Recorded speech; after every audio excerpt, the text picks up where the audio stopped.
February meeting of the Economic Development Annexation Commission order. All the aldermen are here except for Alderman Cybert, who is excused. I also have the mayor is here, and he is a member, and he can vote on anything that does come up this evening. Could I have a motion to approve the minutes of the January 2nd, 2013 meeting, please?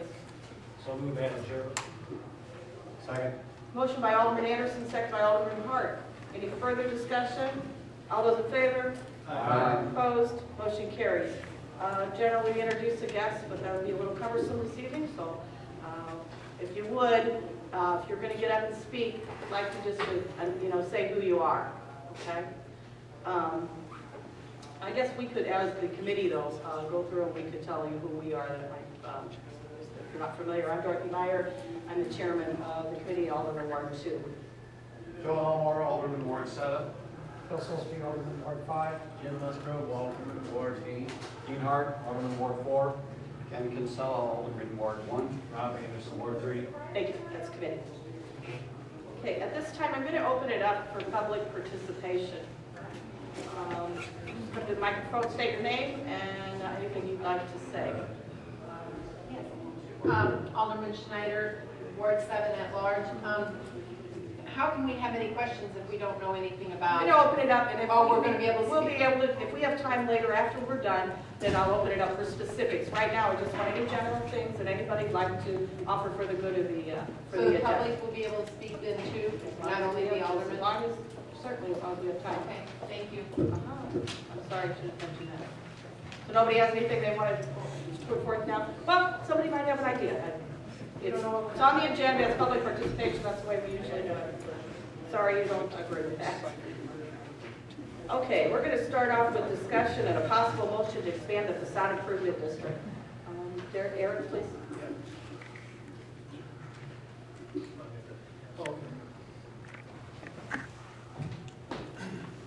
We currently offer facade improvement program. I don't know if everybody can see over there. I apologize. We've got 3 districts throughout the city where we offer the facade improvement program. And what it is, it's a reimbursement of 20% up to $5,000 for the facade to redo the exterior of a building. And there are certain things that qualify and the things that do not qualify. And they're all listed in the business assistance program packet. The District 1 is basically the special service area from Oak to 6th Street. We've got a district number 2 from 6th Street out to 17th, and then number 3 is out from 47th Street to 70th Street. We've had a few applications, and a few grants that we've offered over the last couple of years. They ranged anywhere from $670 to well, actually, of the 2 that we've had in the last 2 years, 1 was awarded, and they never actually requested the reimbursement. So, we have 1 that's gone through the program for just under $700. We've had some interest of expanding that district, district number 2, which this is 17th Street, to go up to the railroad tracks up near Lindenwood, up in that area. There's a lot of growth going on in that area with Lindenwood and their expansion plans. And then we've had some other private entities come to us and say, we'd like to do something in this area, but, can't, we're going to possibly need some assistance to get that accomplished. So what we propose is to expand that district, like I said, for those several blocks in Fort Lindenwood. So that's the gist of the proposals. This was talked about a number of years ago when we expanded it to 6th to 17th. And at the time, Lindenwood wasn't near as far along, and we said, well, we'll reconvene with this later. And after we've gotten some nibbles down and some requests to consider, we thought it was appropriate to consider this expansion. So. Anybody in the committee have any questions? Alderman Hart? This only applies to commercial? Yes. Any other questions? Not, I will entertain a motion to expand the facade improvement district to 20th Street. So moved. Second. I have a motion by Alderman Kinsella, second by Alderman Silsby. Any further discussion? All those in favor? Oh, roll call. I prefer a roll. Okay, I'll do a roll call vote, I'm sorry. Alderman Kinsella? Aye. Alderman Silsby? Aye. Alderman Anderson? Aye. Alderman Hart? Aye. Alderman Musgrove? Aye. Alderman Elmore? Aye. Mayor? Aye. Motion passes unanimously. Okay. Second thing we're going to talk about is discussion, possible motion to approve a redevelopment project for 15 North First Street, Turner Hall / YMCA. At the developer's request, we've waited to distribute the during the presentation this evening at the meeting. At this time, we'll let Mr. Ardinger come forward and do his presentation. Yeah, ladies and gentlemen, this is Kurt Ardinger, and he's going to tell you about discussion that I started with probably last summer. And it's been ongoing, and it's continued to develop in a positive sense, and we feel like we're ready tonight to bring this to the committee level and see where it might go. Kurt? Thank you very much. Just walk around, give them an on. Yes, please. Thank you.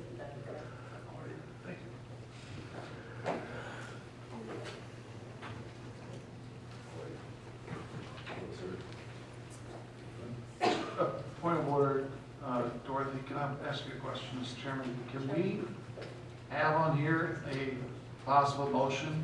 The word impossible motion on here is on here. Is that legal to have a possible motion?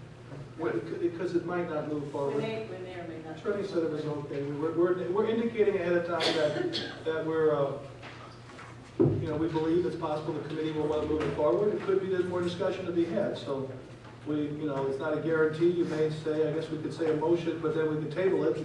But I talked with Mike Flynn, and he didn't think that was, if you notice, we've had that worded that way before when we come out of executive session. There's a possibility that we're going to act on something. There's a possibility the group's not ready to move it forward. But we've got it specifically, you have to state it. It's about the YMCA. Okay. Thanks.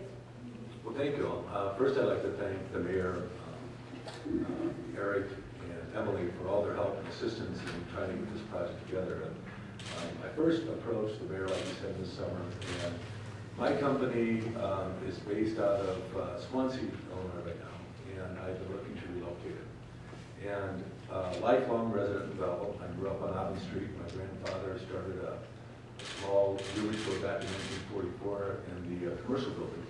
And, I owned and operated businesses in Belleville. Feetsum Jewelers was one, and then I had Ardinger Jewelers in Carlo Pazza back up until 2000. So I've always owned real estate, in this town. I have a great passion for it. And, looking at the YMCA building, my thoughts were, is there any way to kind of save that? Because, I grew up in Auburn Street, the historical district, and you hate to see something kind of go waste. So I approached them with the concept of moving my company to that location and building a corporate office. I have a picture over here I'm going to throw up, kind of give you a concept of what we're looking for.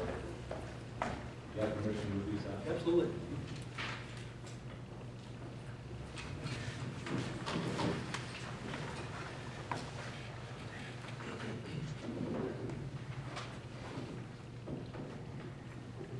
So, a little background on my company. We provide property casualty insurance companies solutions for claims. So when somebody loses their camcorder, their piece of jewelry, whatever it might be, we provide software and resources as far as people go to assist them in replacing that or identifying what that cost should be. We also do software applications that work for underwriting departments so they can check the value of items that they insure. We also have a new software program that's coming out here in a few months that we're pretty excited about. There's about 2 years of development into it. And so, in the discussions, what I was looking to do was to say, all right, what's the best use for that building? And that's been the $1 million question, right? You look at housing and other opportunities, and I know that across the desk of the mayor, and what best serves. So what I'm proposing to do is to move my corporate offices to the YMCA building. I have 36 employees, about a $2 million payroll. And I think, you know, having served years on the redevelopment commission for downtown way back in the 80s, you know, we know that kind of people, whether they're living here or if they're working here, are the ones that are going to help sustain the downtown. And you got to love, you know, all the wonderful things you guys have done in the downtown. It looks beautiful, it's a great environment. And, you know, I'd be excited to bring my employees down here to participate in what's going on. So, you know, my plan is to, you know, change my corporate location, put my employees here. We anticipate a minimum of 12 people that we would hire within 2 years. We're looking at potential, you know, to have 100 employees, you know, by the time over the next 10 years, you know, in that facility. It's a pretty fast-growing company. We have a lot of opportunities out there that we have to capture, but, you know, we're hoping that's kind of where it's going to go. So, with that being said, you know, I ran into the YMCA building. You know, I got permission from the mayor to sign on a lease and started looking around, and it's in pretty rough shape. So, you know, there's a lot of leaks in the roofs. There's a lot of mold issues with it. The roof is totally shot. The HVAC completely has to be replaced. The electrical panel, we had an electrician, the city electrician come out, and you know, that's shot, it's all rusted. So there's quite a bit of work that has to be done.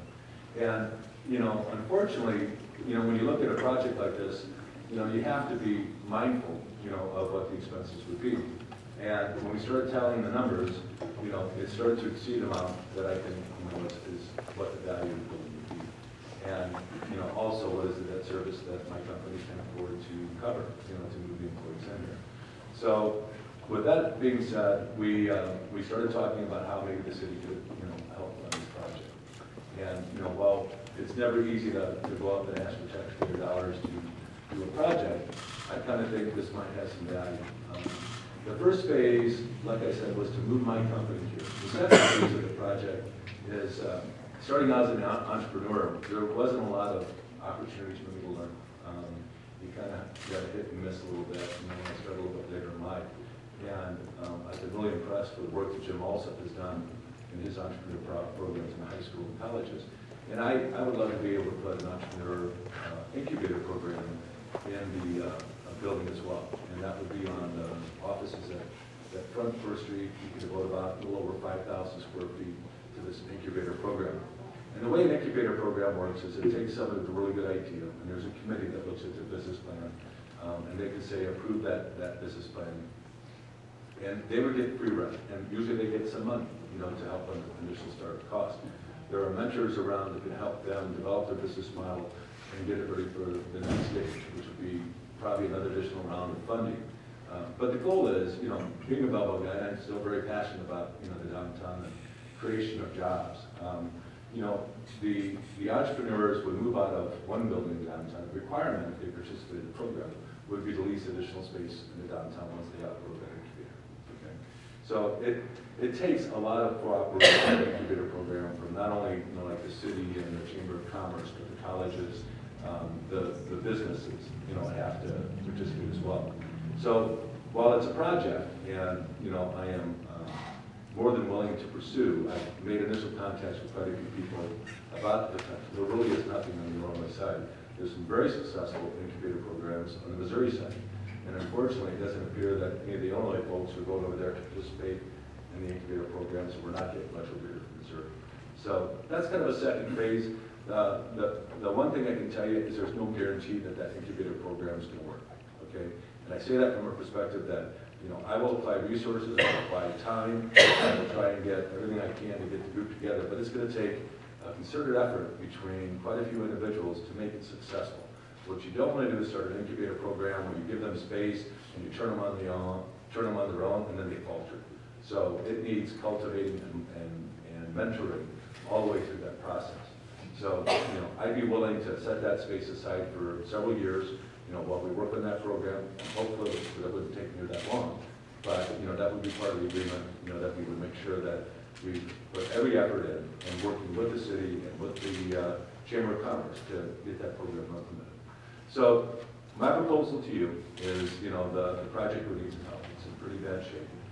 I personally, while I'm not an engineer, don't believe that building's going to last too much longer without having to tear it down. I think it's a very, very limited amount of time, because there are 4 major leaks in that roof right now, and the mold issue is horrific in the basement, and so there's a lot of expenses that have to go. So, that's kind of what I'm proposing to do. Initially, we would occupy about 13,000 square feet. I have that outlined kind of in page 3, I think, of your little folder there. We are a call center, so I just want to kind of give you a general concept, with a bold roof, what would it look like potentially inside, what would it done, and, that's cute the world pretty well with some twist. So I'd be happy to open up to any questions you might have. Well, why don't we go through the development proposal, pass those out, Eric. And this is what the last several meetings with Kurt has come. And I'll go through this and we'll give out to the committee. And this is a draft. I want to tell you, it's a draft yet tonight. His attorney certainly needs to look over it. Mr. Flynn has been working with us. There's a few things that might have to be tweaked, but we feel like we've got something that we were far enough along to come to this body and to start an open discussion, because some of you may have some things to mention that we didn't think of. It's possible. So where we got here on this agreement, this development agreement is a draft. Well, Eric, you want to go through it? You actually typed it up, so why don't you read through it, and then we'll take some questions. Excuse me. As you can see, under the responsibilities of the city, we would convey the property to Mr. Artinger for $1, which is what we pay for the building. That's what we would put a deed restriction on the property that couldn't be used for residential. Certify that the property is located in the enterprise zone, which would allow for the payment of sales tax on building materials. And then we would provide up to $210,000 for the roof replacement and abatement of the mold. Now that may or may not cover all of that cost, but that certainly be our contribution. There's a long list of responsibilities of Mr. Artinger. He had to provide us that he's got the financing in place, and he would consult the Historic Preservation Commission on the issues related to the facade of the building and the historic value of the building. It is not in a historic district, so it wouldn't be under the purview of that commission as far as design review goes, but Mr. Artinger has indicated that he would like to keep that historic facade of the building and make sure that it keeps that integrity. We require bids from 3 qualified roofing contractors before moving forward with the roof replacement. That this first phase of the project would obviously have to be brought up, everything would have to be brought up to code within 9 months of the agreement. The city would have first right of refusal for 10 years on the property if he were to sell it. Excuse me, and then we would be credited with amortized costs for the roof remediation and whatever we had put into the project. We're working out some language here still on an access easement. There is a parking lot that goes with the building that connects A Street to a city-owned parking lot. City-owned parking lot there. So we're going to work out some language there. And one of the reasons that this is still a draft is because we have not hammered out all that language exactly.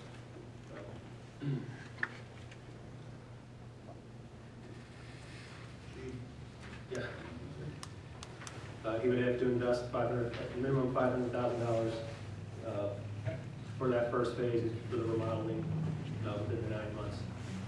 He would, when we say create 36 jobs, in the economic development world, creating a job is a job that's not there on that site currently. So he's actually moving his 36 employees to develop. Those are new jobs developed, so that's why it says create. And we would create 12 additional jobs, and those are full-time equivalent jobs. As I said, he's got a $12 million payroll, so, No, $2 million. 2 minutes. I'm sorry. $2 million payroll. Oh, I'm sorry, two, what I meant. And I think, Kurt, just to clear up a point before Eric takes a deep breath, you have no one making minimum wage, it's all, Nobody in my employee makes minimum wage, they're, nor did that. just wanted to point that out now. Yeah, as Mr. Hardinger indicated, he would keep that 5,000 square feet, which is actually not part of that, the highlighted area on the map, but it's an additional space for that business incubator program. As he tries to get that up and running, he's agreed to allow representation from the city and the chamber on the board or his steering committee, whatever that body would be for the incubator. Another area we're still working on some language as far as any additional liens on the property, mechanical liens, things like that, and make sure that those things are, the property be free and clear of those. And then it will remain and operate at the site for 6 years, and then Kurt, you want to explain that a little bit about the successors clause? Yeah, so, I'm sorry, explain just, the concept of why the secure lease. Yeah. So my company is an LLC, so I have partners involved with it, and they're not looking for real estate. So this is a venture I'm doing on my own, part of passion, part of need for space, right?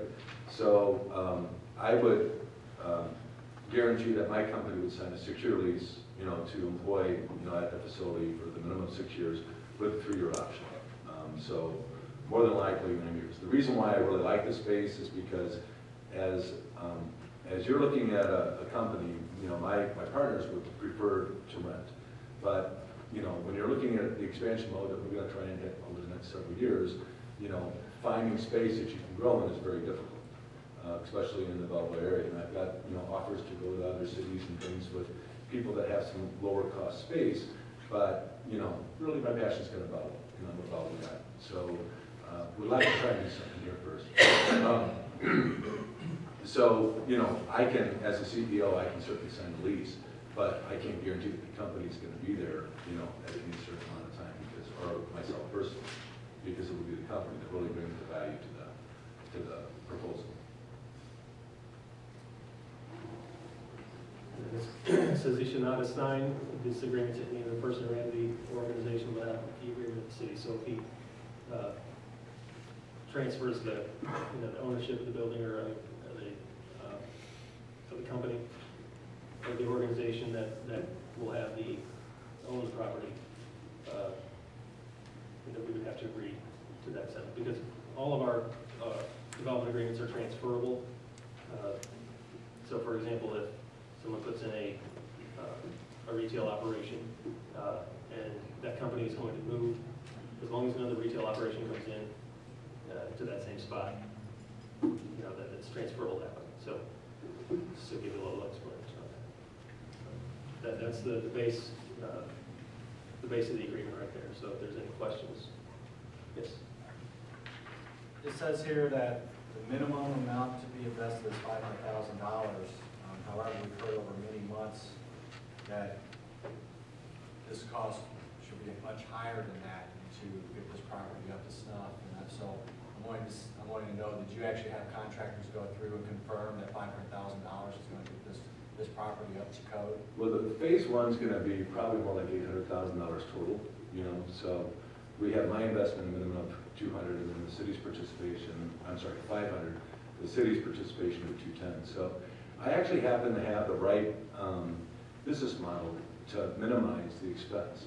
As you can see, that's a very open concept, and you don't have to build a ton of walls, do a lot of plumbing, a lot of electrical. It's you hook up a cubicle section and you can kind of run with it. So yeah, I've had HVAC guys in, the electrical contractors been in, the carpenters have been in, the contractor, gosh, who am I missing? Carpet, roof, continue to get estimates on that. Asbestos and mold remediation experts. So yeah, we've done a lot of due diligence, and That's why we want to make sure the numbers would kind of work first, before we came to you, to make sure that, all that was done. Now, I can see as my company would grow and my build out, for expansion would happen, the number's going to go way north of that. But, if I'm growing at that pace, I'm happy to pace the build out. But the city's going to require that we have the entire building up to code before they can occupy it, correct? Just this first phase. Just the first phase. That would be part of the agreement, that he's not gonna have people into the swimming pool area as long as it's closed off properly, and the mold remediation is gonna be done throughout. That's the biggest question we have. As long as the rest of the building is secure, that it's not unsafe, we would give him the time, because he agrees. If you were remodeling this to go into it, all phases of it immediately, it's gonna be a lot more expense. I mean, it just is. But this is the first plan where anybody's come to the table with $500,000 or $600,000 in a plan to try to sustain this building and to phase it with other growth. There's going to be, as his business calls for it, there's going to be the need to spend more money on other areas where he would expand the business. If the incubator program becomes the reality that we hope it does, there's going to need to be some money spent over on that side as well. And that's going to be depending on, too, where some of the partnerships and where that goes when he gets that together. Now, one of the things I want to say to the audience, to the alderman here, one of the interesting things that hit me right away when my early conversations with Kurt was the incubator portion of this as well. Bringing jobs downtown certainly caught my attention immediately. But the incubator program is something that, I'll go back to the first year I was mayor. Dennis Spellman, who was then, he's now passed away, but who was then president of Lindenwood University, came to me, and Mark Kern had talked about an incubator program at Lindenwood, with even talking with the chamber and others, and already some preliminary conversation a number of years ago. Unfortunately, Lindenwood's gotten so sidetracked with all their growth, and once the crime lab decided that when they first talked about the cafeteria and all different things, so many different things happened, the incubator concept got put on hold because Lindenwood was so amazed at how the growth took off at that university. But this is something we've talked about doing for a long time. So Kurt's concept here, I think, will be met, and John Langerman and I have talked, and some of us in the last day or two, Kurt's concept has been met with a lot of interest already. And I think the chamber, it's true to say, is very interested in the incubator portion of this. And so I think it's going to take some extra dollars to rehab those offices on First Street, on that side, and et cetera. But what he's saying is to get the first portion of his phase one open and running, where he can bring his business here and get out of his lease, because his lease is coming to an end in Swansea. Yes, May 31st. But he might have an extension. It'll take about 5 to get it done by then. Yeah, but they'll work with you for a few months, you said. But he's on the fast track here too to get his business moved somewhere. And but just to answer your question, I've said all along that based on our experience at 510 West Main and the firehouse, those two were smaller projects in total, and we spent about $1.75 million on each of those. So $3 million totally for the whole thing, when it's all said and done and all built out. I still believe it's probably pretty close to that. But I've always said, I'm not the contractor, but I think it's pretty good. He's going to have roughly $800,000 minimum probably with all the participants here in the first phase, and there's other phases to go. Yeah, several questions. I've dealt with replacement services several times. You should be congratulated on the wonderful business you run. Well, thank you so much. But this is the first time I'm seeing any of this, of course. Can you tell me, in the development agreement draft, it talks about under responsibilities of the city of Belleville, number 3 and 4, the tax abatement estimated savings at $20,000, and the city paying $210,000 of rehab and you touched briefly on it, you have bids, because this is not a demolition, correct? No. Okay, No demolition. so there's no demolition, this is a remodel job, for lack of a better term.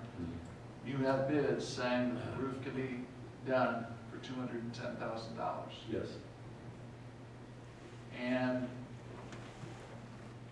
the estimates for the rest of it, Yep, have them all. you have them all. And do we get to see those? Yeah, I can provide those to you. And you said your financing, the LLC is not a part of this? No, it's not. So this is just Kurt?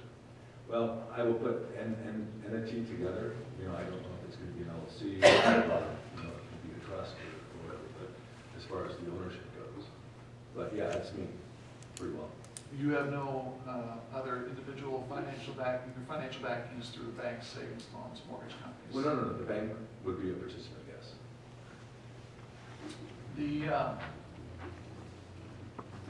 The other questions I had, am I correct that the front 2720 square feet on each side of the door, is that a demolition? No, that's the incubator on the right side, and you're looking at the building, that would be, set aside for the incubator program, plus the room upstairs. One of the things that work really well in the incubator program is when you have a very nice common area where the, innovation can kind of fester among individuals and entrepreneurs. So we would have individual storefronts, particularly that some could use if they so choose, or we can have offices and whatever built on the upstairs, which used to be, I guess, the dance area as the most latest of it.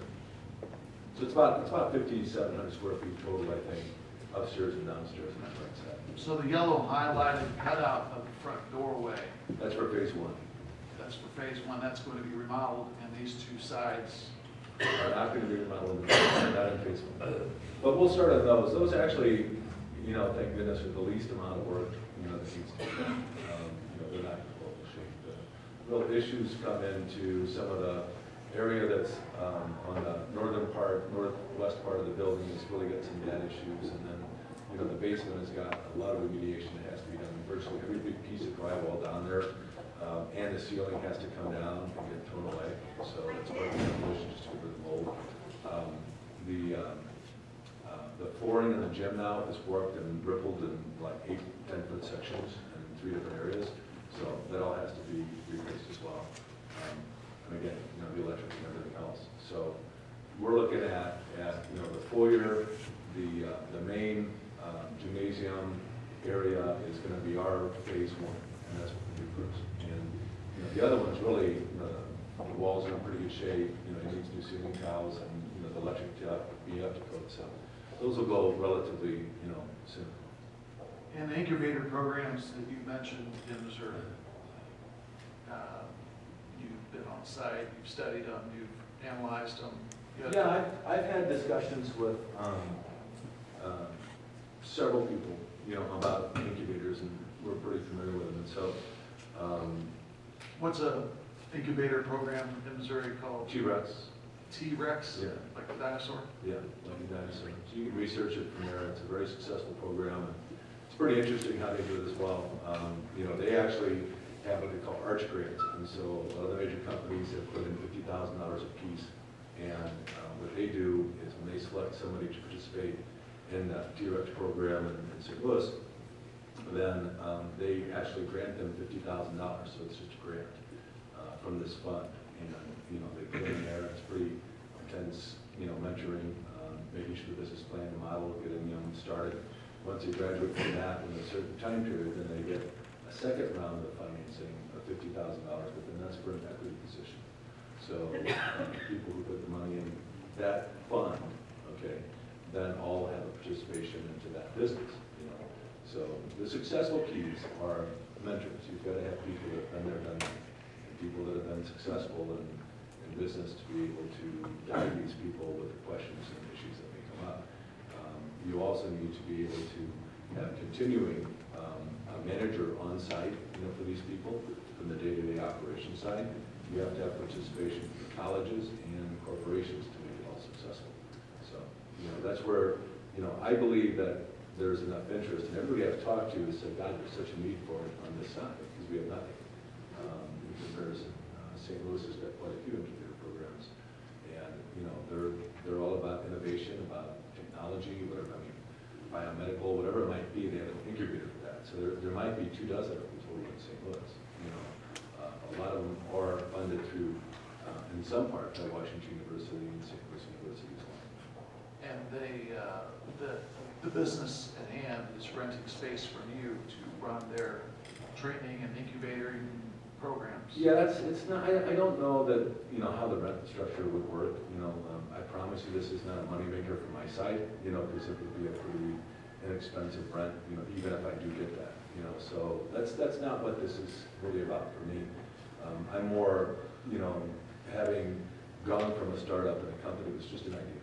You know, there's nobody else that did what I did when I started it. And, you know, cultivating it to business, there's a lot of lessons to be learned. I probably made quite a few mistakes that I wish I could have had some mentoring on early on that I wouldn't have.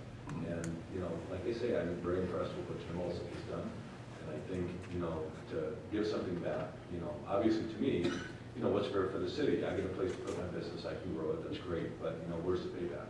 And to me, I think the incubator programs that pay back for the city and the community. And forgive me to jump back and forth. No problem. This is one step at a time here. I still have to go back to the remodel of this building. Obviously, without seeing any plans of how this is going to happen, without seeing bids and things like that, it's a little bit hard to wrap my head around. Have you contemplated other locations at all in Belleville, or have you just been focused on this building? No. My story's kind of like this. I had outgrown my space. I was at 141 Marketplace in Prairie Heights.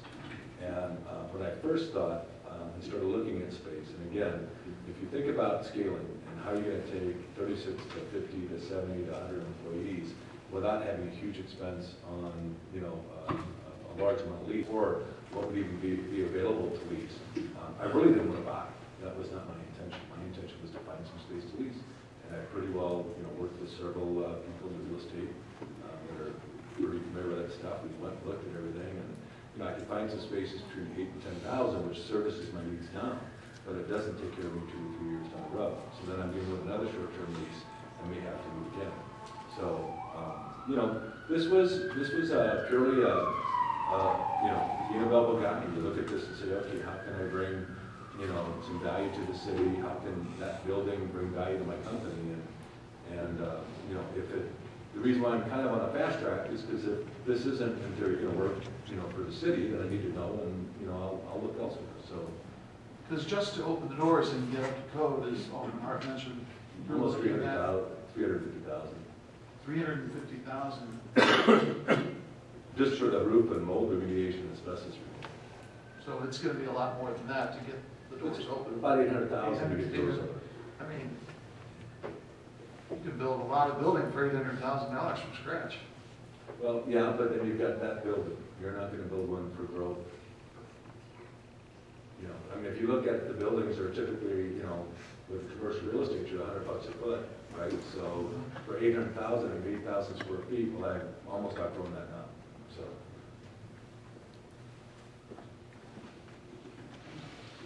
I think that's all I have right now. Any other questions from the committee members for Mr. Ardinger? The outside facade will stay the same, or are you going to do anything on the outside? Yeah, we're going to do improvements. You know, it's going to be, you know, some of this is going to get funded as we go along. So, you know, my intentions are to leave the facade pretty well as is. I mean, I think the architecture kind of speaks for itself. It's pretty cool. It does need some tech pointing, you know, so we'll have to address that here in the next year or two. So, you know, it's going to be ongoing improvements. It's not a project that I'm going to get in there and I don't have any work to do. So it's going to be ongoing for the next 10 years. Every year while we're there, we'll take on a new project. Anything else from the committee? Thank you. Yes, I do. I have a question. If some of these things are not nailed down quite yet, but your time constraints are pretty strict, what do we have to nail down yet? I think what we talked about again this morning when we met again, he certainly needs to take the development proposal, this draft, to his attorney. They have to have some discussion. Mike Flynn was involved this week with us putting this together, but today he was in court all day, so we didn't really get a chance to talk to him after a couple things we tweaked this morning. So we certainly need to show it to him. And what our intent would be, if this committee finds merit in what you just heard the last number of minutes, and was willing to send it to finance, we would try to have it, our intention would be to have it, a few more things reviewed and by both sides, and possibly adjusted, and then get to the committee in time for finance next Monday. And that's just to be at his request to try to get this thing, so if there's no interest, like he said, he's got to go to a different plan of where he's going to go with his business, and I think that's fair. The other thing I would tell you is, Kurt, maybe he does or doesn't want me to say this, but he's been staring at that building for a long time because he's remodeled another building right near there and in the neighborhood. And he's done an excellent job with it. I've been in it. I was kind of blown away the first time he took me in it, how nice it is, because we had had some issues with it a few years ago, the city. So he's been in the neighborhood very close to there, day in and day out for what, the last 2 years? Yeah, 2.5 years. 2.5 years. And so he made a significant investment and an unbelievable improvement to some property on our 2nd Street nearby in just the last 2.5 years. So I think that also speaks to why he's been focusing on the why, because he's been staring at it there for quite some time. Okay, so in other words, even though we don't have everything nailed down, we could send it on to finance. It doesn't have to be. You know, I just want everybody to understand, I don't personally have a personal agenda on this.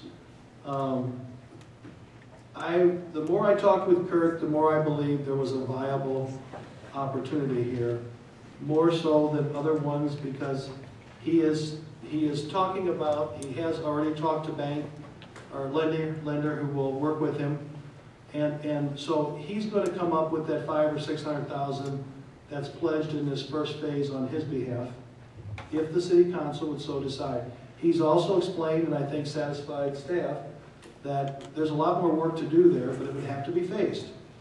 And if we see this as a possibility, it is one, as I said it before, a way to bring his business to Belleville with 36 jobs presently, and sounds like more to come, as he pledged in the agreement. We're hoping. We're hoping, and we believe that's a possibility.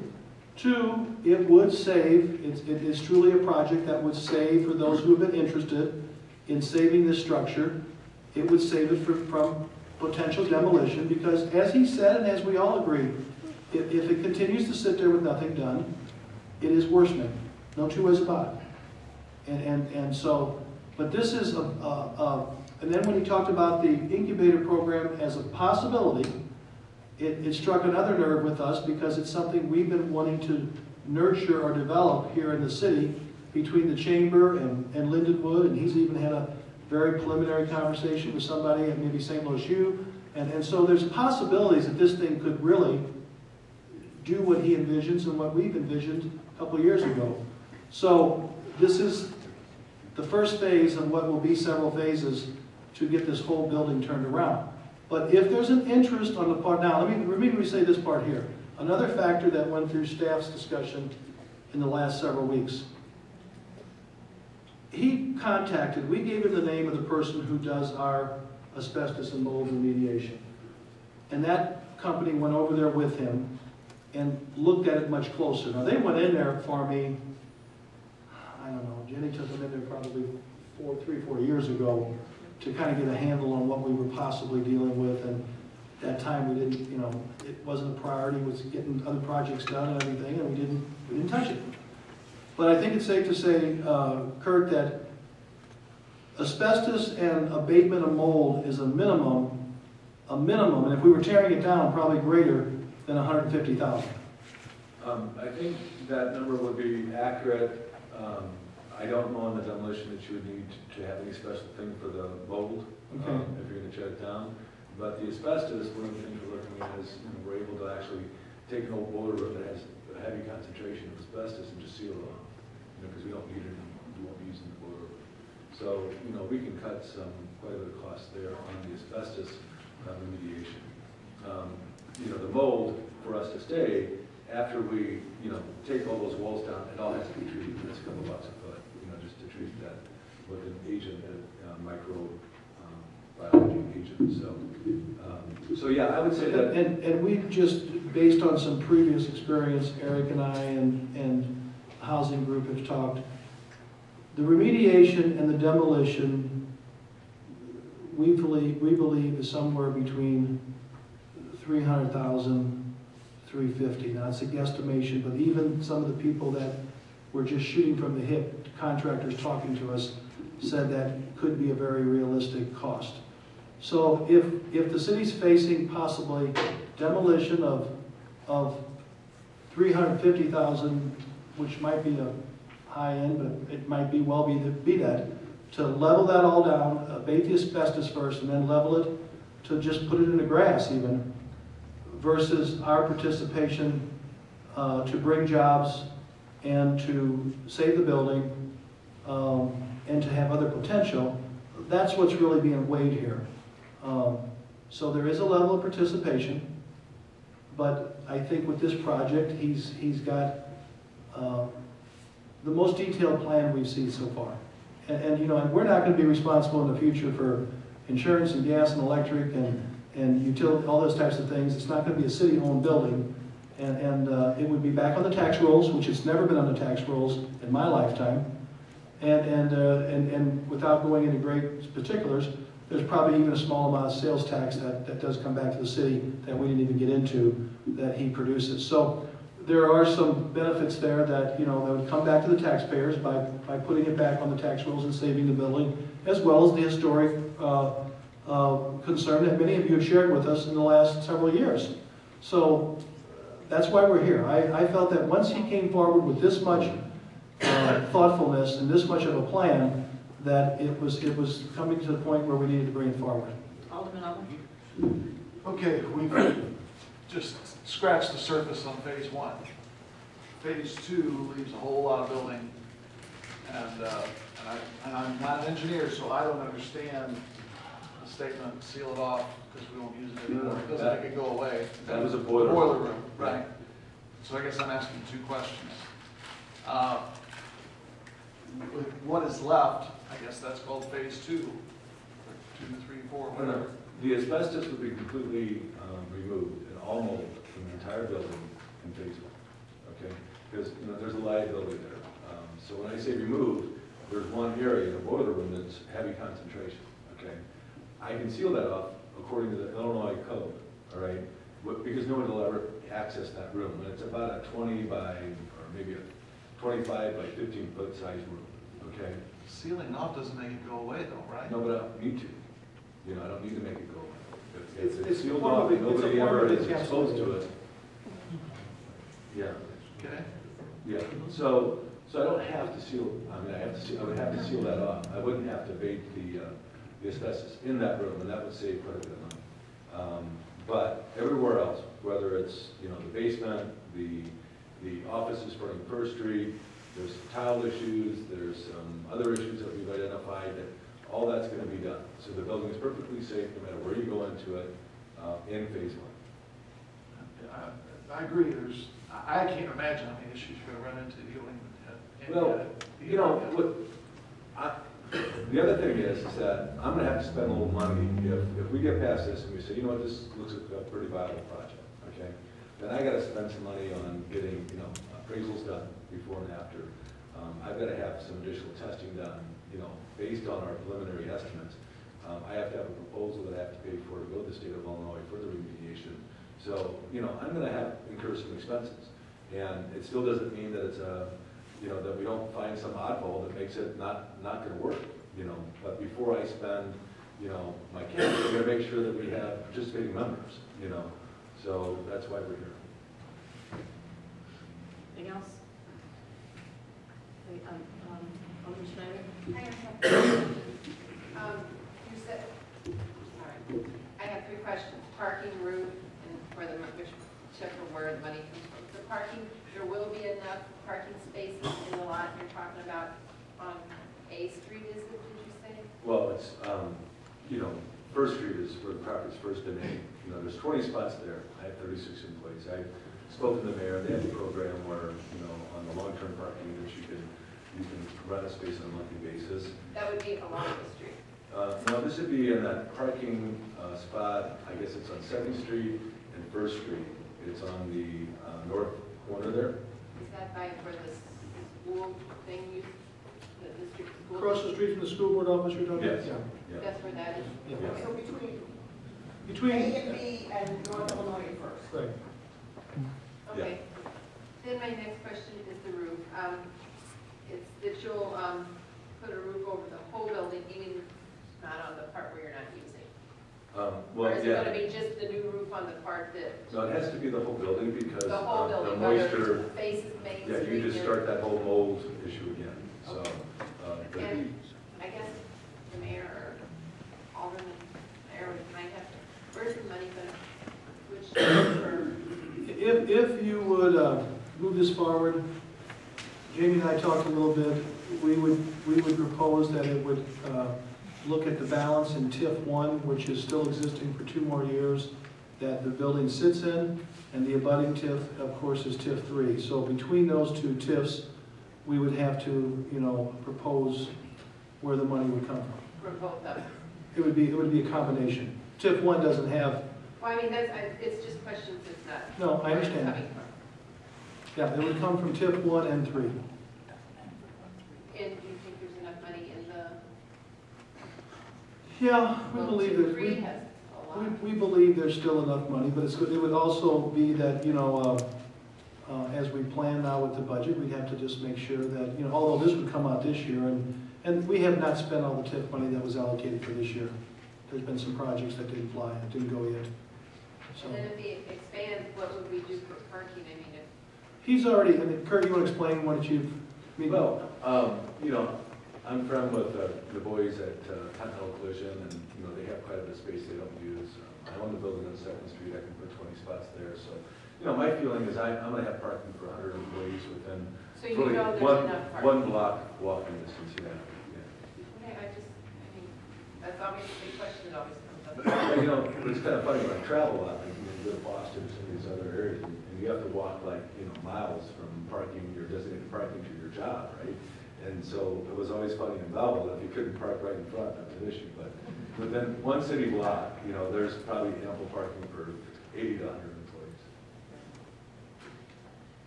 Alderman Hope? I've got a couple of questions. Understanding this is the first time we've seen it, so I'm a little confused. So stop me when I get wrong. I love the idea. I also am very involved in wanting to save Turner Home. My understanding of what you're saying is that your business replacement services is not who's purchasing it. Correct. You are putting together some kind of consortium to buy a building and refurbish it, and then your business will move into it. Correct. Will the business then rent from this? It'll be a lease, yes. Okay. But your group has not firmed up yet. Is that correct? It's not a group, it's just whether I create a limited liability company or potentially a trust, you know, that I would own that building. And it's just, you know, I haven't really consulted with my attorney which way to go yet. But it would just be me.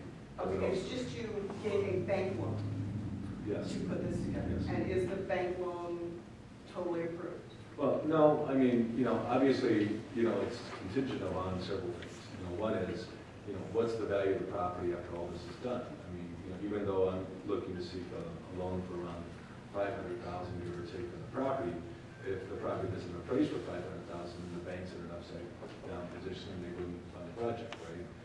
Secondly, you know, is there participation? So, you know, in theory, I've had discussions with my bank, we have a very good relationship, and they would be willing to fund it, but, you know, there are some variables that'll have to get, you know, hammered out. Well, I certainly understand, but I feel like you're expecting us to lay our cards on the table and yours aren't completely lined up yet. I don't know that I can lay mine down until I see yours. Okay, I get that, but there is some Well, I mean, We have to agree in principle, basically. yeah, we have to agree in principle that, Right. hey, you know what, Right. you know, we're willing to do this if we can get all our cards in play, you know. I'm a pretty transparent guy, you know, I Well, that was actually another one of my questions. yeah. What was the need for secrecy? Well, Why couldn't I have this packet before the meeting? you could have had the packet, you know, the thing was, Well, sir, the mayor kept saying repeatedly at the developer's request. yeah, what I wanted to do, just so you know, is, you know, I knew that this building had a lot of interest, right? And, you know, I do run my company and I'm pretty involved in it. I've got a lot of time and due diligence in this project. So I had requested to the mayor to keep my name, you know, out of the public until this meeting, just so that I could have a chance to give you my spiel first, you know, and make sure that you all understand what my intentions are. Before, you know, people started looking at it from, you know, gosh, if it's a political perspective or whatever, who knows, you know, so from my perspective, it just wanted to, you know, protect my name and not get phone calls until, you know, I got a chance to. Then I have to say, I think it would be premature for this committee to vote on it at this point, even as all of the, we're just starting the conversation, in effect. Even though you have worked with staff, for the council to be involved, and this is a new thing. Do you have partners in replacement services? Yes, I do. Okay.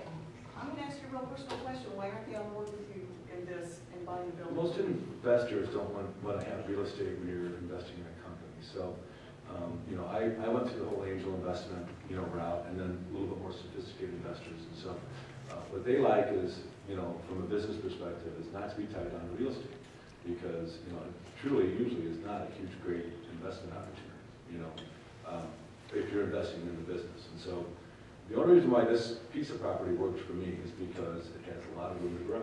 You know, I can get in phase one, I can put my place in there for right now, and then I've got plenty of room to double the size of my business, or triple it, you know, and that's why it works for me. So, you know, they wouldn't be interested in as an LLC, you know, to invest in the real estate, because it doesn't really fit into like a angel investment strategy, you know, or a venture capital strategy. Sure. Okay. All right. Let's go back and talk about the phases for a while. You mentioned where you're going to put the incubator if that comes to fruition. Are you at this point really concentrating more on just getting this done and getting your business moved in, and this is kind of a back burner issue? Or Correct, are you yes. trying to juggle that? No. You know, the one thing that I can tell you is, you know, that if you're gonna do something, do it well, right? So I gotta get my business in there, my lease is Sure. expiring first. So my idea is to get that completely done, up and running, perfectly fine. Then, you know, I'm willing to invest my time and my energy and some of my resources and employees to work on strategically trying to put an incubator program, you know, in that. So to me, that is phase two. Okay. So, best case scenario, do you have any other ideas about the rest of the building, or are you just kind of holding it, hoping that your current business will expand and you'll have those opportunities? yeah, I'm pretty trusting in our ability to grow. We've done a lot of work in order for our business to be able to scale. And I think that, you know, some of those storefronts maybe on, you know, if somebody comes up and says, hey, I want to open up a shop or something in one of these little things, and, you know, it's not in my reserved area, then sure, you know, we'd be happy to bring any more businesses we can, you know, develop. But, you know, there's, in understanding the complete layout of the building, there's common areas above those storefronts. You know, there was, Right. it's a big, large rooms, and so, you know, what to do with that? Well, it lends itself really well to, like I say, an entrepreneur program where you have this common area for innovation, and I think that it would really be a good fit, you know. For Okay, so in the initial phase, when you've got contractors in there working on the roof and pulling out the mold, what do you see happening then? You're putting a whole new roof on, are you stripping Whole new off? Yeah, they got to strip everything off and build it. New underlayment and everything? Yes. All right. Is that a flat roof? It is a barrel roof on half of it over the gym. Right. Kind of unique, and it's a flat roof over the existing. And the estimates you have gotten allow for those things? $180,000 for the roof. That sounds really cheap. I thought it was expensive. Okay, all right. We have argued the roof issue in this chamber multiple times. We talked about the TIF. We talked about. Are your employees excited about moving to Belleville? Yeah, absolutely, why wouldn't you be? Well, I don't know, I love Belleville, but not everybody is thrilled. No. So you see all of the mold coming out wherever it's Yeah, finished? yeah, I mean, first and foremost, the safety of my employees are, the most important thing, so. Well, I was a little concerned when Alderman Hart was asking you about your estimates when you said the numbers kind of work. Well, Because I know it's building are tight. always I mean, surprises. yeah, it's tight. I've done a lot of renovations. I probably owned 8 or 10 buildings and it's always been old stuff, that I bought, I renovated, and then I leased out, so, or sold, or whatever. So I've got a lot of experience in that, but I certainly understand, we do have a reserve for surprises built in our estimate. Okay, very good plan. Yeah. Can I just clarify one question you had, Alderman Old? You asked about 500,000. So is the 500,000 pure debt, or is that partial liquid, or? Well, no, I have to put some skin in the game. Some money as well. So part of it will be bank financing, part of it will be a personal investment. Do you mind saying how much of the 500,000? I don't know yet what that number is going to be. And how much is liquid? I don't know what that number is, to be real honest yet. When we've talked in theory, it could be 5% of the project, it could be 10%, it could be, a different number, it just depends. I do have another question, and it's really not even for you. When we have discussed this building before, Alderman Martin, among others, with knowledge of fighting fires, have expressed great concerns about the truss system in that building. Does this plan give you any pause? Does it remove any of the reservations you have? Because it doesn't really change anything. It still would have to pass the fire codes for the type of use that he's wanting to put in there. And I'd have to refer to the chief's office now, since I've been away from it. But We've had the fire department through there, and, JP, is that right? He's right over there. JP, put a lot of time and energy in researching that building and what the requirements would be. We'll have to put a fire alarm in there. This wouldn't require necessarily a sprinkler system, but definitely a fire alarm. And great job by the way, JP. You really detailed information on that. Okay, I'd like to talk to you about that. Sure. I mean, not this minute, but All right. another day. Sure.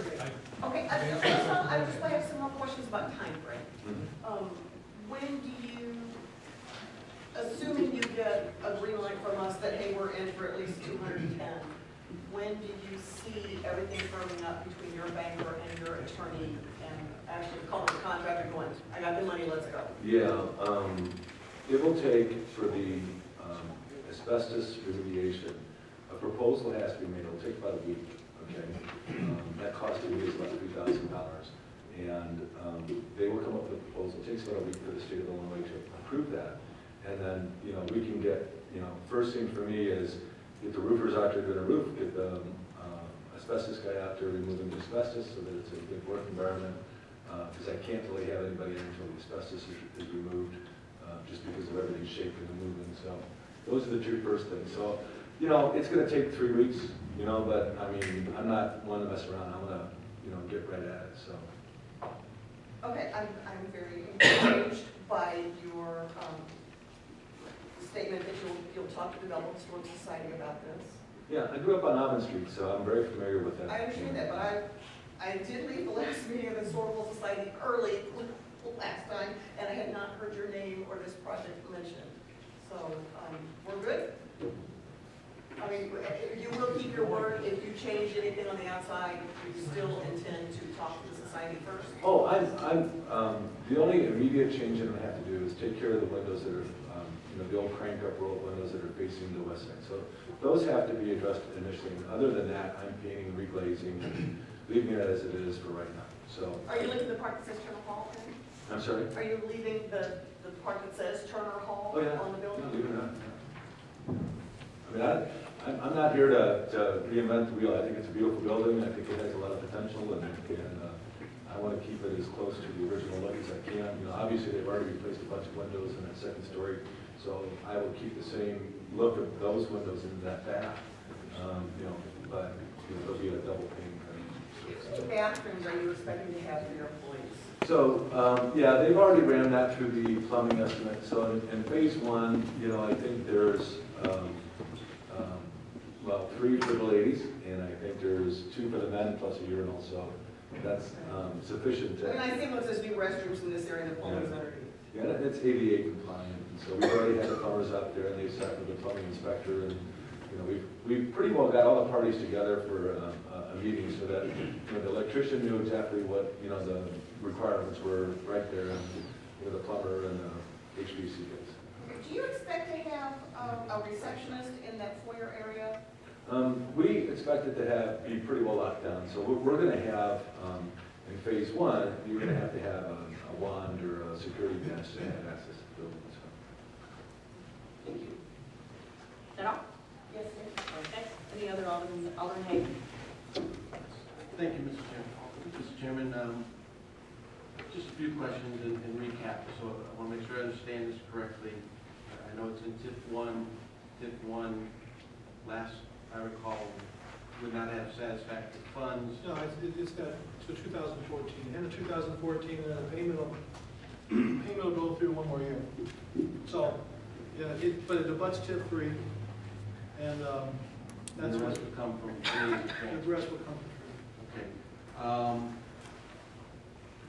Mr. Arger, on the $210,000 you're asking for the cities, that's all you're ever going to ask for the city, or are you going to want more for the city for any of these future phases?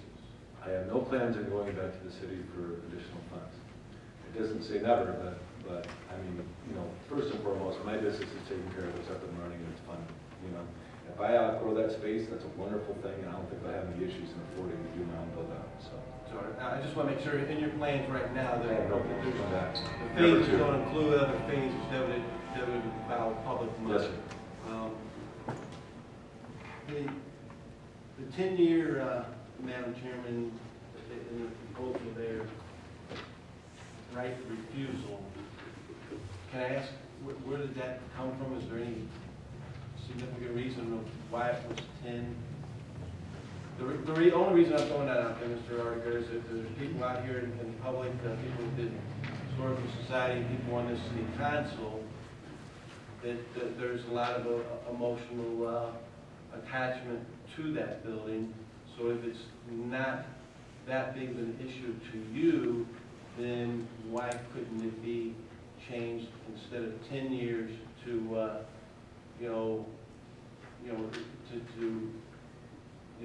infinity? At least that way, the city would always have. That would be at least offered to the city, you're saying? Yeah, Your Honor. That way, that doesn't guarantee that the city's going to do anything, but it does at least, I think, maybe give a little more comfort to those that are involved in the Historical Society and other people from a historical perspective, that the city would have perpetually a first right of refusal. I'm just throwing that out there instead of a 10-year That's term. something he'd have to think about, not to put him on the spot right now, but that's. No, yeah, you did say it's going to go to the Finance Committee. So We just arbitrarily came up with 10 years because we kind of agree, and he agrees, it's going to take a number of years to fill out the phases.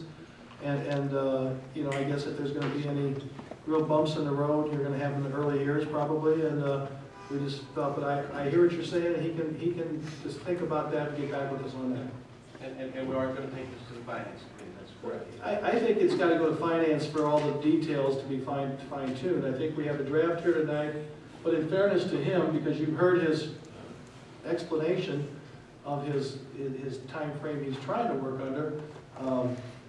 Now, it's not to say that we're even ready for a vote on Monday night. We might not have all these final details done in time, but then if we had to get a special meeting or something, I told him we'd work with him. He's just trying to make a decision soon if this looks like it's going to possibly get to go ahead to move forward, or does he have to cease these efforts and start looking for what he's going to do with his business because his lease is up at Browns Point. So, that's fair to say? Well spoken. Thank you, Madam Chairman. Any other alderman have a question? Okay, I will, I'm going to entertain on some questions. Thank you all very much for your time. From the audience. Thanks, right Greg. at this point. I have one in the back, Mr. Betts. Thank you. I have another Mr. meeting. Betts, if you please come to the microphone and state your name for us, okay?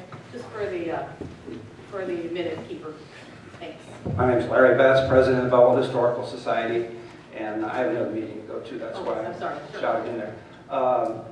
First of all, from our perspective, if this comes to fruition, as Mr. Arger is talking about, we applaud this effort. Our efforts were always first and foremost to preserve that building. We didn't want to see it demolished. And we were trying to come up with a proposal to make a use of it to save the building. So if this saves the building, we're all for it.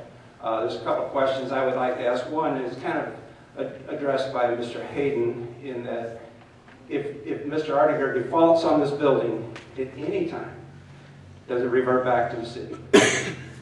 Can that be set up? Well, I mean, can there be a discussion on that? Well, we've had that discussion, but the problem is, the first mortgage will have to go to the lender.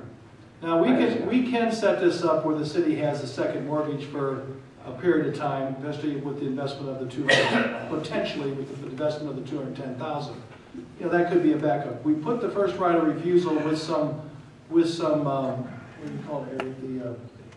The word where it would be kind of prorated over the years.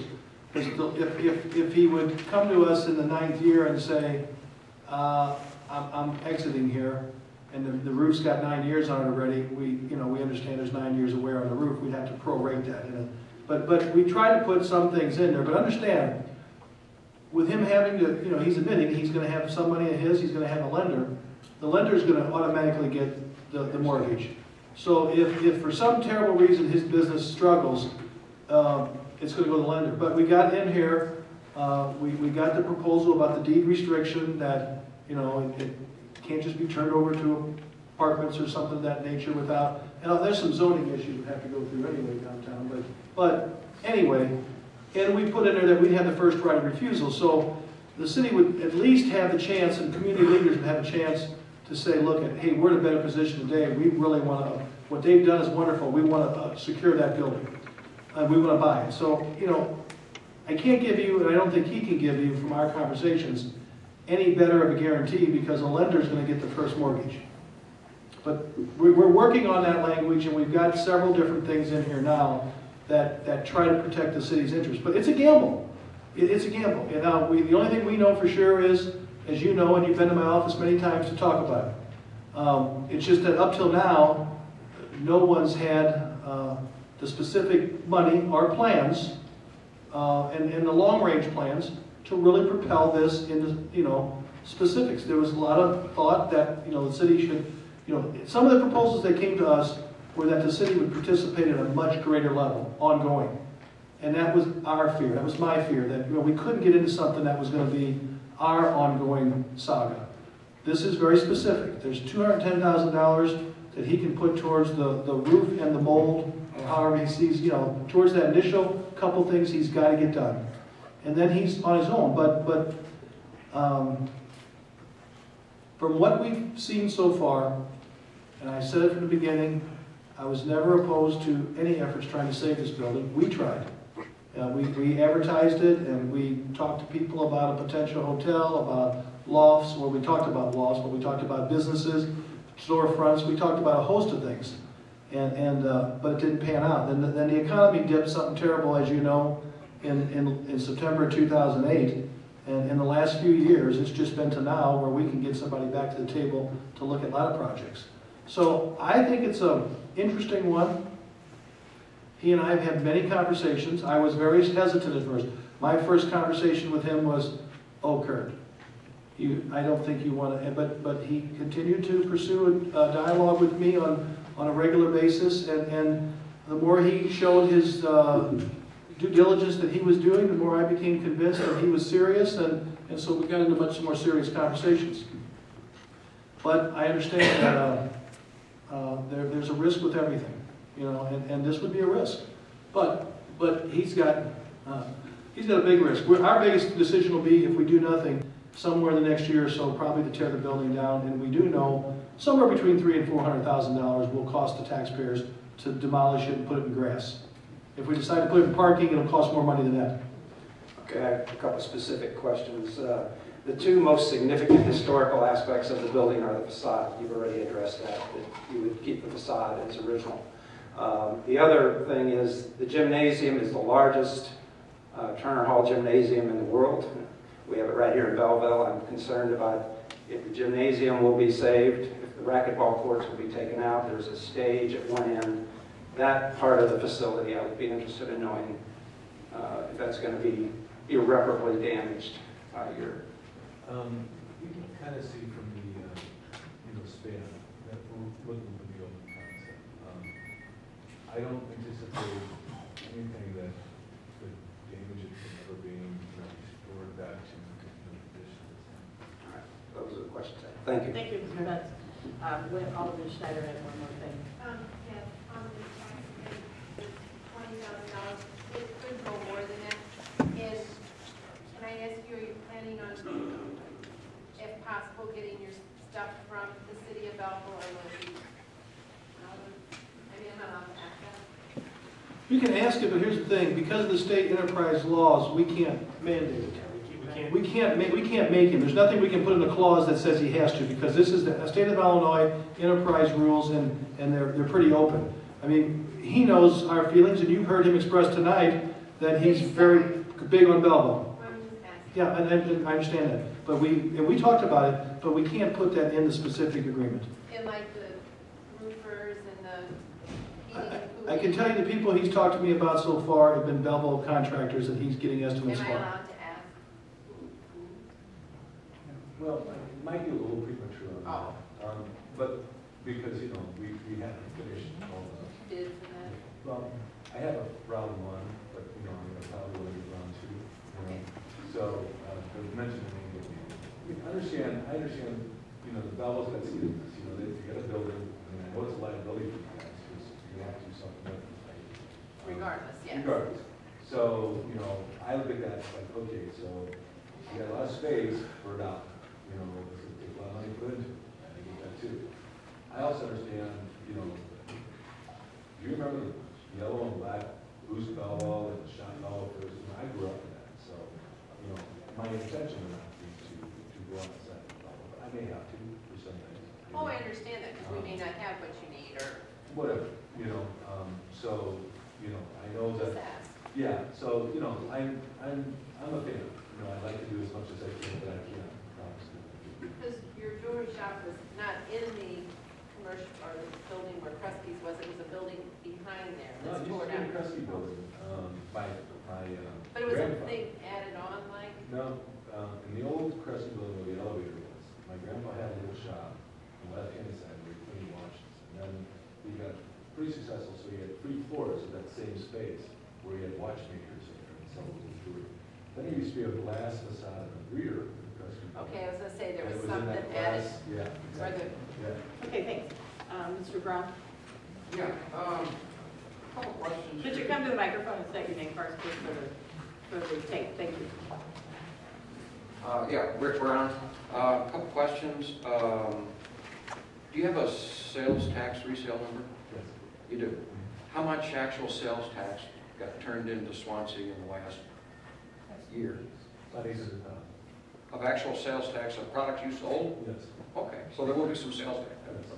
Okay, Okay, that that was was, Illinois, we sold 800,000. okay, so actually part of your business is when you get these numbers from the insurance companies, for this product, you sell them the product too, so they can, okay, that's terrific. Okay, the $210,000. If there's no 210, no deal, okay. And let me explain why. Mhm. It's just because the value of the building. I understand. Yeah. Yeah.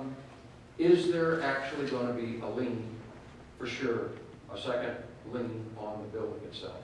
And can there be? I think that's something the 2 attorneys are going to talk about. I think They it would be didn't good. get, they didn't get a chance today to, because Mike was in court and he didn't have a chance to talk to his attorney at the last minute today. It was something we talked about, and we're going to have that dialogue. Mhm. You have any idea what the property taxes are going to be once the building is complete? Well, hopefully we'll kind of figure out whatever the appraisal states, Okay. on its finished.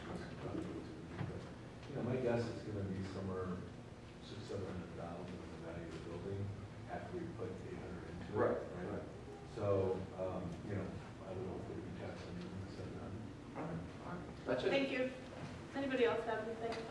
Gentlemen?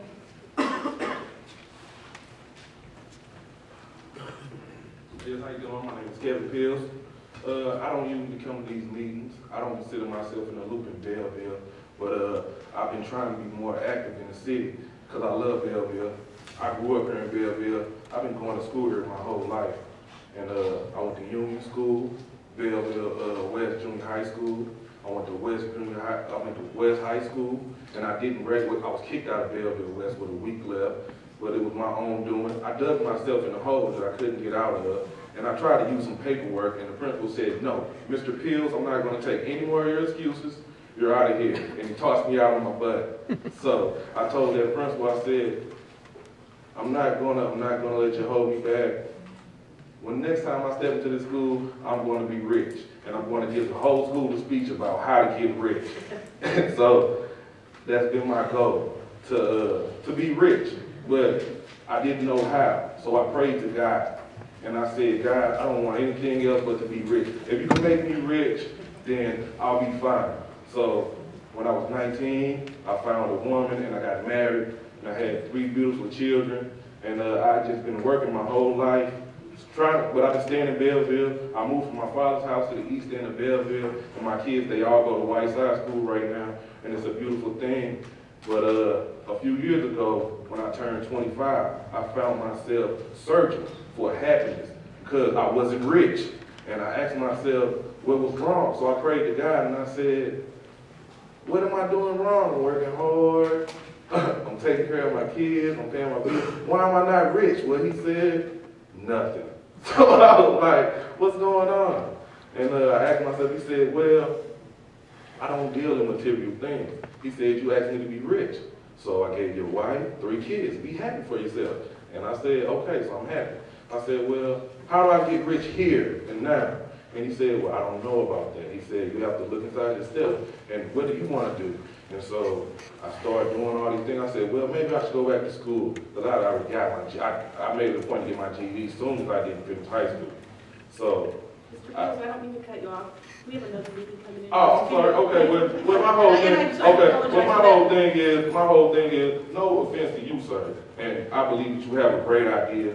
And your proposal for $200,000, I asked the city for $20,000, enough to start up my charity. And I didn't want to change anything to the building. All I wanted to do was for it to be used for what it's used for, a community facility. What this guy is doing, he's turning into a corporate business. I mean, the business incubator is okay, but what I said, he's bringing 35 jobs. Like I told the mayor, I was bringing 75 jobs to Belleville. Over 300 jobs to St. Clair County. And it doesn't matter if it doesn't get done here in Belleville. But what I'm saying is, it's going to get done here in St. Clair County. And what I want to do is, I had a meeting with Larry Wright out in front of the building. And my whole goal is to change the world. And I want to start here in Belleville. Because Belleville is a city on a hill. And Jesus said, a city on a hill cannot hide. So what I want to do is stop the hate. There are over 3,000 businesses in the city of Belleville. And when you look on the census and you ask for black businesses, it says suppressed. That means there's not enough businesses for them to document. So what I'm trying to do is bring more black businesses to Belleville, but show that we are a multicultural society here in Belleville, and that we are a reflection of America. And what we are about is progress, and making progress here in America that will change the world. We appreciate that. Thank you very much, Mr. Beal. And we all agree with that, absolutely. Mr. Hagberg, you have a little time left before. Thank you. Michael Hagberg, 701 Centerville. First, I applaud you. This is probably the best project that I've heard of this, for this building, and look forward to it.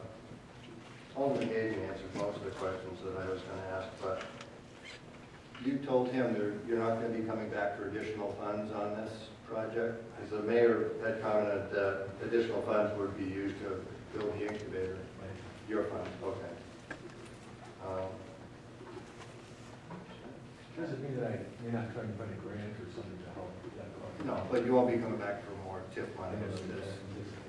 Okay, thank you. Your existing business, you said that it's angel invested?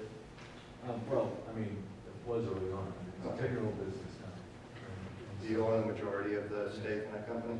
Very good. Those are the only 2 questions. Thank you. Thank you. Does anybody else have anything? Okay, great. I'm going to go ahead and make a motion And Kurt, rest assured, I'm not screaming up and down, no, no, no.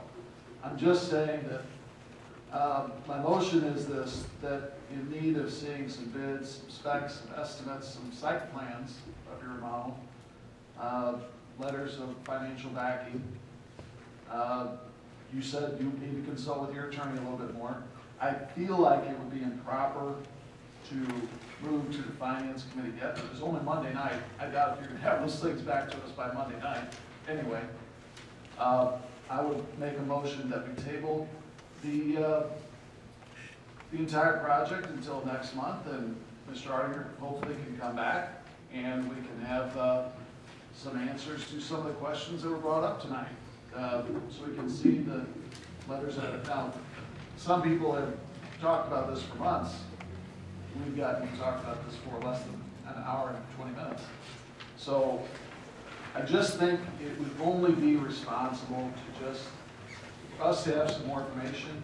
And again, the next step is the finance committee. That's Monday night. I don't see this list of things getting accomplished by Monday night. So that is my motion, that it simply be tabled till the next March.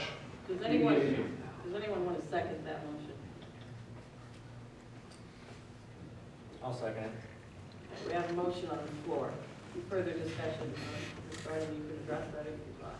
Yeah, I mean, I understand what you're saying. I mean, you certainly want to have all your ducks in a row before you make any kind of commitment.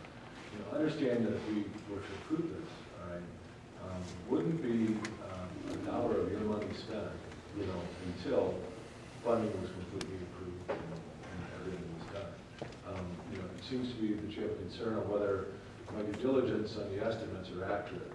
You know, I believe that, you know, they are. So, you know, that's really kind of my responsibility for the most part. That is true. I agree with that. So I would tell you that a month really puts me behind, you know, only because end of March, April, May, you know, May 31st, I got to figure out what I'm doing. So what my understanding would be is that even if you were to go ahead and approve this for now, and it goes to the finance committee, and they approve it, until, you know, the funding is in place, there's no dollar or nothing transfers from the city of Belleville to me until everything is completely done, you know? So, you know, I understand your thought process. It doesn't give it more, you know, and I'm not trying to shorten you. I mean, as far as the time that you have to really give us, you know, the consideration that I think in principle, you know, if you agree that, you know what, this might be a really good thing, we know we're in the time got a little bit. I get that. I apologize that it didn't go out to the masses early on.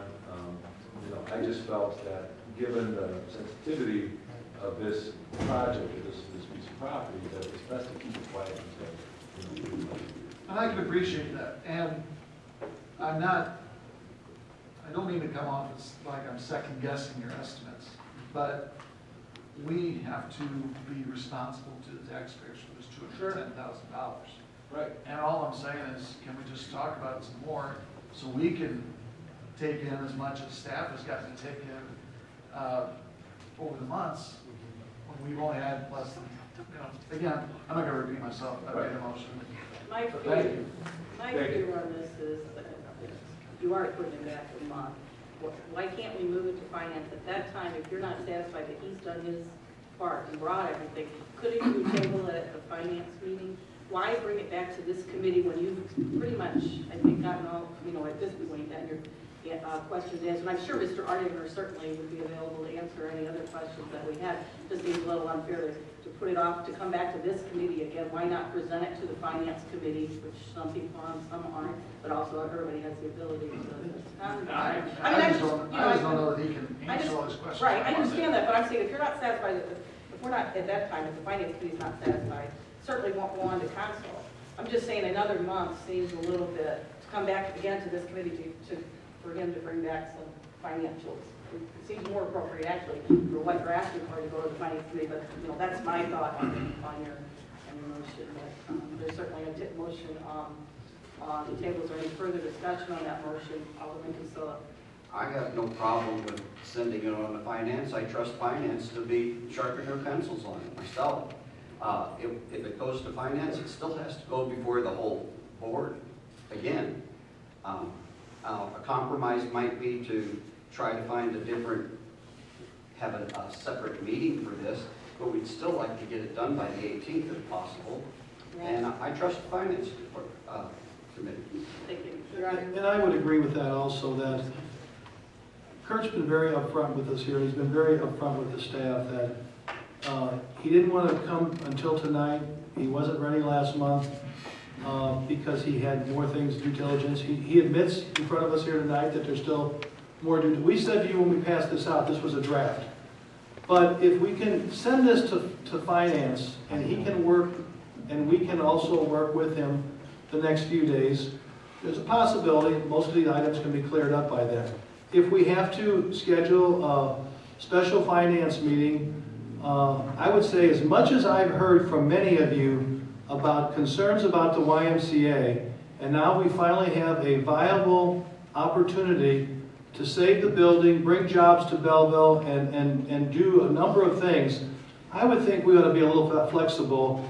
Send it to finance, see what he can do, and if we have to call a special meeting because we have to table it Monday night, I would think we ought to be willing to do that. Because if he walks away from this, we've waited for eight years, and this is the first really, what I believe has been a really proposal that has really had some money behind it and some thought into it.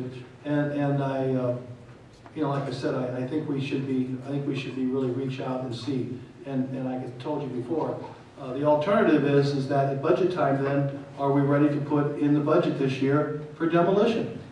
So, Jerry Turner, Belleville City Treasurer. As I understand it, whether his estimates are correct or not, the maximum expense of the city does not change.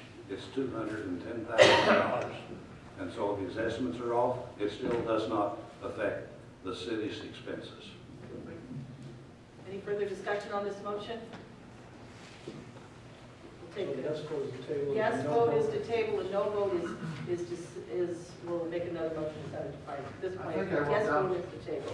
Is the date that we're worried about the lease ending May 31st, is that the significance of the 30-day wait that causes a problem for you? Yeah, here's my problem is I've identified a couple of other areas that, there's some dynamics to my lease expiration that are kind of crazy. So I may still have to move somewhere on an interim basis, which is not fun, right? Or I can find a space that I can move everybody to and I'm done. So I can get a move done to another location, another city, in the time frame by May 31st, okay? So that I know I can get done. If I wait until March, and then we're in the middle of March before I actually develop if there's an interest in the city's participation, it leaves me a month and a half to prepare to leave. In a month, you guys say, you know what, this isn't for us, we don't see the value in it, and I've waited another 6 weeks, basically before I start to make plans for whatever else it is that I do. So I know it's short-term notice. Trust me, the city's not going to spend $1 until funding's been approved, and my financing is done. I'd be happy to sign the finish agreement until all the ducks in a row and the next whatever, that no dollars, you're not going to sign the title of the building over to me or anything until everything's completed.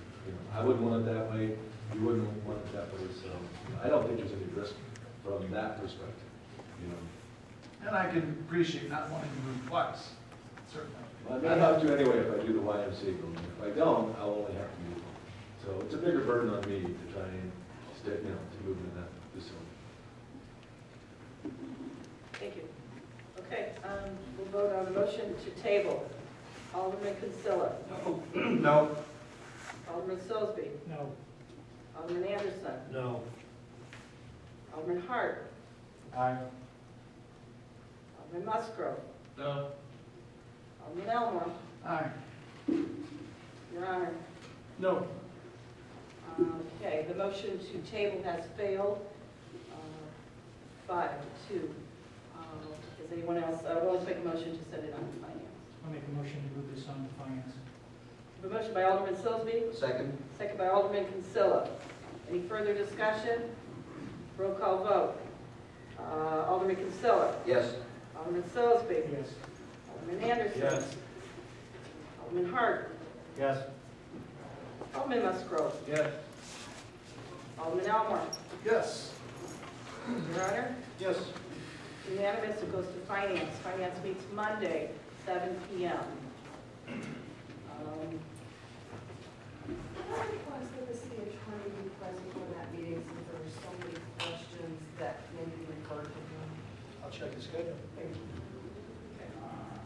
Do we have any other old business for this committee? A motion by Alderman Hart, second by Alderman Silsby. Any further discussion? All those in favor? Aye. We are adjourned. If you're here